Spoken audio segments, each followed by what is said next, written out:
नमस्कार दोस्तों, आप सभी का स्वागत है। आज बात करेंगे जुपिटर ट्रांजिट 2025 में कि गुरु का जो एक गोचर है ये क्या लेके आया है वृषभ राशि वालों के लिए, टॉरस साइन के लिए। देखिए ये ना आपके करियर को बहुत प्रभावित करने वाला है। आपका करियर पूरा ट्रांसफॉर्म कर जाएगा। मैं आपको वन बाय वन समझाऊंगा इस वीडियो में। आपका ट्रैवल, आपका एजुकेशन, आपका लव, आपका रिलेशनशिप, आपका हेल्थ। लेकिन उससे पहले आप समझिए कि जो मेन ये ट्रांजिट आया है ना जुपिटर का 2025 में, आप पूर्ण स्वाभाविक तरीके से अपने करियर में इफेक्ट पाएंगे। ये पॉजिटिव साइन है आपके लिए, तो मैं इसको डिस्कस करूंगा बहुत डिटेल में और पूरी वीडियो को आप देखिएगा, क्योंकि ये जो 10-12 मिनट की वीडियो ना आपकी पूरी लाइफ को ट्रांसफॉर्म कर सकती है। तो सबसे पहले आप चैनल को सब्सक्राइब कर लीजिए अगर चैनल को सब्सक्राइब नहीं करा है, और ऐसे ही हम वीडियोस लाते रहते हैं daily informational numerology and astrology and vastu के बेसिस पे। अब देखिए बात करते हैं आपके चंद्र राशि यानी टॉरस साइन के लिए कि जुपिटर का ट्रांसिट कैसे हुआ है। देखिए आपके सेकंड हाउस में जुपिटर आके बैठ गए हैं और किस भाव के स्वामी हैं?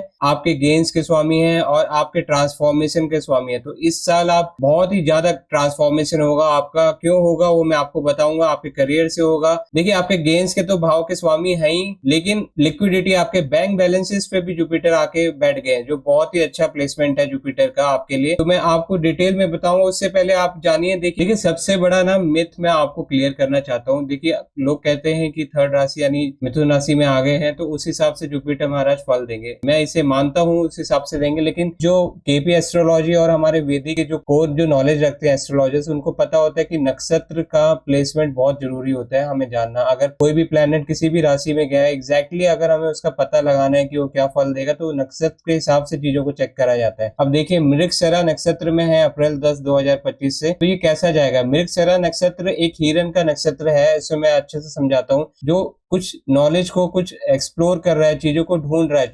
24/7 एक्टिव है और एक नई इनर इंसाइट को ढूंढने के लिए वो ढूंढ रहा है कहीं ना कहीं। तो ये चीज जो ट्रेट है ना इस नक्षत्र का होता है कि आप एक्सप्लोर करते हो, ट्रांसफॉर्म करते हो, एक्सपैंड करते हो और कुछ ना कुछ नया निकाल के लाते हो। तो अब देखिए आपका किस भाव में बैठे हैं? आपके सेकंड भाव में बैठे हैं, सेकंड हाउस में बैठे हैं जुपिटर। और जुपिटर किसका कारक है? एजुकेशन का कारक है और आपके गेन्स का भी कारक है, यानी आपके सोर्स ऑफ इनकम का भी कारक है। तो आप कुछ नए तरीके ढूंढेंगे इन ट्रांजिट में कि आपको कैसे आपकी सोर्स ऑफ इनकम इंक्रीज हो और वो कैसे आप ट्रांसफॉर्म भी होंगे। देखिए आपके 8th भाव के भी स्वामी है, तो आप कुछ तरीके, जैसे जो एस्ट्रोलॉजी और अकल साइंस के लोग हैं उनके लिए ये ट्रांजिट बहुत ही बेहतरीन है। तो मृगशिरा नक्षत्र ना आपको सुपर एक्टिव करेगा, आपके चीजों में आपको नया एक्सप्लोर, नई नॉलेज देगा, नई एजुकेशन आपको प्रोवाइड करेगा और खासकर आपको जो आपके क्षेत्र में है, आपके परिवार के क्षेत्र में, उसमें कुछ आपको नया सिखाएगा जिससे आप अपने परिवार को साथ लेके आगे बढ़ पाएंगे। क्योंकि मृगशिरा हो, आर्द्रा हो या पुनर्वसु हो, ये नक्षत्र में जब जब जुपिटर जाएंगे तो अपना एग्जैक्ट वही वाला फल देंगे। अब मैं आपको समझाता हूँ कैसे और क्यों। क्योंकि देखिए जुपिटर को आप एक खिलाड़ी की तरह लीजिए। खिलाड़ी अगर गया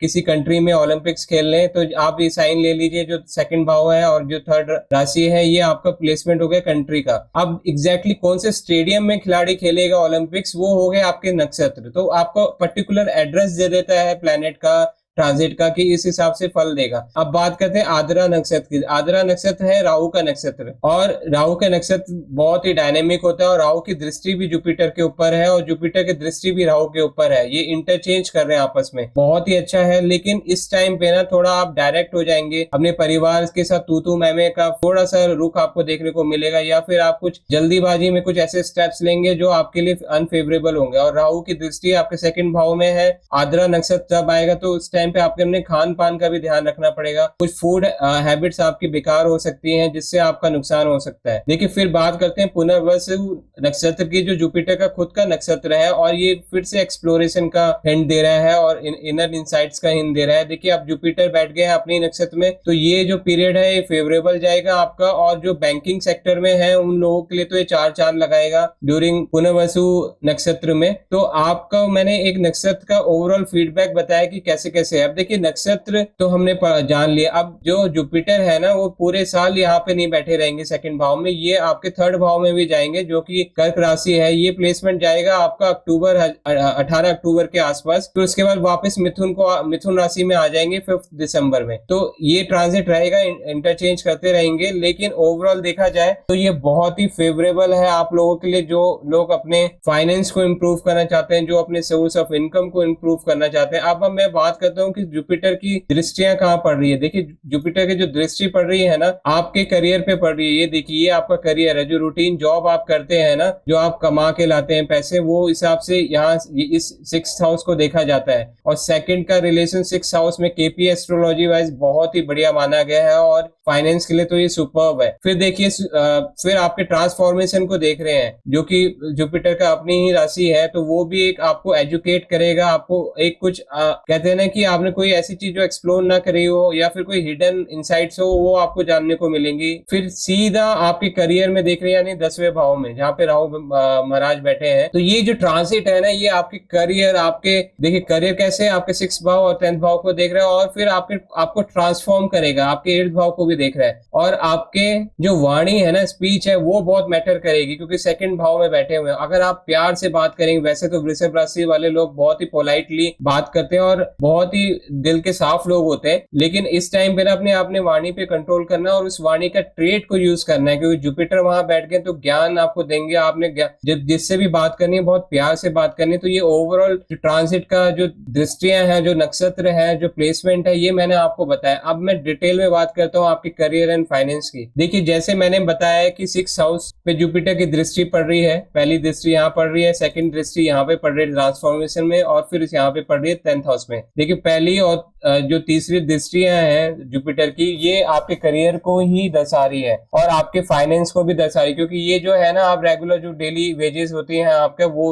होता है। और 10th आपका, अगर आप कर्म करोगे या करियर में कुछ काम करोगे तो ही फाइनेंस आपका कुछ जनरेट होगा, यानी रेवेन्यू जनरेट होगा। अब आपके 8th भाव को भी देख रही है, और 8th का 2nd से रिलेशन भी बन रहा है, तो इस हिसाब से ना आपको कुछ हिडन ट्रेजरी भी मिलने का योग है इस टाइम पे, चाहे वो आपको आपके पेरेंट्स से मिले, आपके ससुराल पक्ष से मिले, या फिर कुछ ऐसे अनएक्सपेक्टेड गेन्स आपको भी मिल सकते हैं इस ट्रांजिट में। लेकिन कंडीशन ये है कि आपका जुपिटर आपका नीच का नहीं होना चाहिए, या पीड़ित नहीं होना चाहिए, या कहीं पर उसकी ऐसी प्लेसमेंट नहीं होनी चाहिए जो आपको हानिकारक हो रहा हो, या फिर आपके लिए फ्रूटफुल ना हो पा रहा हो। देखिए आप शनि की 10वीं दृष्टि भी ना आपके ट्रांसफॉर्मेशन में पड़ रहे, तो इस साल तो ट्रांसफॉर्मेशन होगा ही होगा आपके लिए, कुछ चेंज लेके आएगा आपके करियर में। तो ये ट्रांसफॉर्मेशन बहुत यूनिक होने वाला है, तो आप उसके लिए तैयार रहिए। और पॉजिटिव वे में मैंने आपको ट्रेड बताया ना, आपने अपनी वाणी का बहुत पोलाइटली और नॉलेजेबल वे में यूज करना है, जिससे ये ट्रांजिट जो आया है जुपिटर का, और जो सैटर्न का ट्रांजिट है, जो मैंने वीडियो डाली है सैटर्न के ट्रांजिट के, आप प्लेलिस्ट डिस्क्रिप्शन में देख लेगा कि मैंने क्या वृषभ राशि वालों के बारे में बताया, वृषभ लगन वालों के लिए बताया, तो वो ट्रांजिट भी आप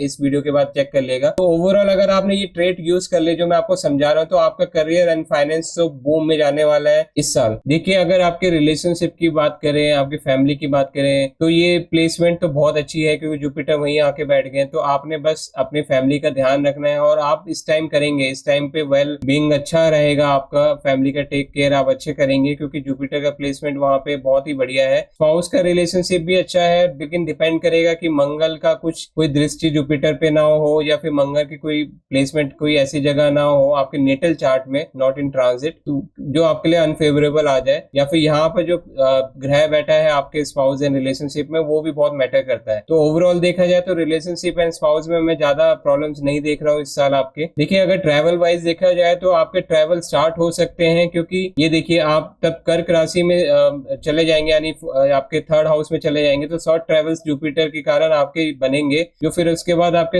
यहाँ पर भी जुपिटर की दृष्टि पड़ेगी, जो आपके लॉन्ग ट्रैवल्स के रास्ते भी खोल सकता है। तो इस हिसाब से आपको अक्टूबर के बाद ट्रैवल का योग बन रहा है इन जुपिटर के प्लेसमेंट में इन 2025 में। एजुकेशन वाइज तो मैंने बताया जुपिटर का प्लेसमेंट 2nd हाउस में, तो आपने तो इस ट्रांजिट में जो आया है वो एजुकेट ही करना है। लेकिन जो बैंकिंग सेक्टर में है ना, उनके लिए करियर बूम में होगा, क्योंकि बैंकिंग से रिलेटेड या म्यूचुअल फंड से रिलेटेड, क्योंकि 8th हाउस भी कनेक्टेड है, या अकल्ट साइंस हो गया, एस्ट्रोलॉजी, न्यूमरोलॉजी, तो ये सारी चीजें हैं जो आपके एक्सप्लोर कर सकते हैं इन ट्रांजिट में, और बहुत ही ज्यादा बूम में रहेंगे जो इस करियर में है। देखिए अगर हम हेल्थ की बात करें तो, लेकिन आपको थोड़ा हेल्थ का ध्यान रखना पड़ेगा, क्योंकि जुपिटर यहाँ पर देख तो रहे हैं दृष्टि, लेकिन कुछ स्किन के इश्यूज जो है ना, स्टमक इश्यूज और जो स्किन के इश्यूज है, वो मैं थोड़ा सा देख रहा हूँ, आप लोगों को ट्रबल आ सकता है इस साल वृषभ राशि वालों के लिए। और जैसे जैसे नक्षत्र वाइज प्लेसमेंट होगा जुपिटर का, तो आपको स्पिरिचुअल की तरफ भी एक रास्ता मोड़ेगा, क्योंकि पुनर्वसु नक्षत्र में जब जाएगा जुपिटर इस ईयर के एंड में, तो आपको स्पिरिचुअलिटी का भी एक ग्रोथ मिलेगी, और आपको एक्सप्लोर करने का एक मौका मिलेगा कि आप इनर वॉइस को सुन पाएंगे। क्योंकि अगर नक्षत्र वाइज देखे तो मृगशिरा नक्षत्र आपको काम कराएगा, आपको नई चीजें ढूंढवाएगा,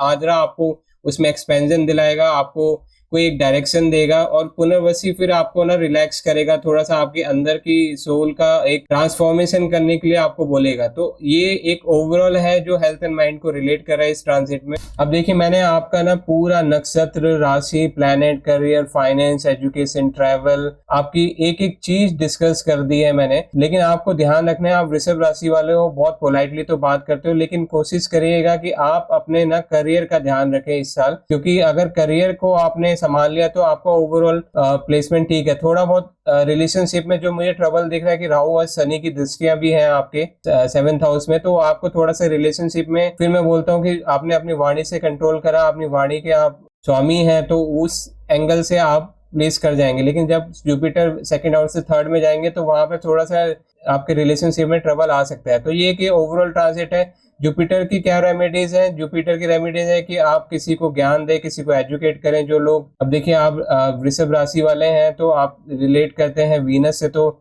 जो भी कन्याएं हैं या फिर जो महिलाएं हैं उनको एजुकेशन प्रोवाइड करें, उनको हेल्प करें एम्पावरमेंट में। तो यही एक रेमेडी है आपकी, जो जुपिटर से भी रिलेट कर रही है और आपकी वीनस वाले प्लैनेट से भी रिलेट कर रही है। तो आज के लिए इतना ही। अगर आप डिटेल में जानना चाहते हैं कि मेरा एग्जैक्ट नेटल चार्ट के अकॉर्डिंग कैसा है प्लेसमेंट और जुपिटर कैसा जाएगा, तो आप मुझसे ना गोलू कृपा ऐप डाउनलोड करें। 101 क्वेश्चन आप मुझसे वहां पे करिए, 24 आवर्स में मैं आपको रिप्लाई करूंगा और वहां एक्सक्लूसिवली मैं आपके लिए प्रेजेंट रहूंगा आपके हर एक क्वेश्चन को आंसर करने के लिए। और वो एक बहुत ही चीप, अफोर्डेबल और एक बहुत ही रिलायबल मीडियम है आपका और मेरा कम्युनिकेशन का। क्योंकि अगर आप मेरी अपॉइंटमेंट लोगे, वो बुक होगी, टाइम लगेगा, लेकिन अगर आपको इमीडिएटली कोई छोटा सा क्वेश्चन पूछना है तो आप मुझसे इमीडिएटली पूछ सकते हैं थ्रू ऐप। तो अभी डाउनलोड करें गोलू कृपा ऐप और इस वीडियो को लाइक कर दीजिए और सब्सक्राइब कर लीजिए चैनल अगर अभी तक नहीं किया है। Thank you.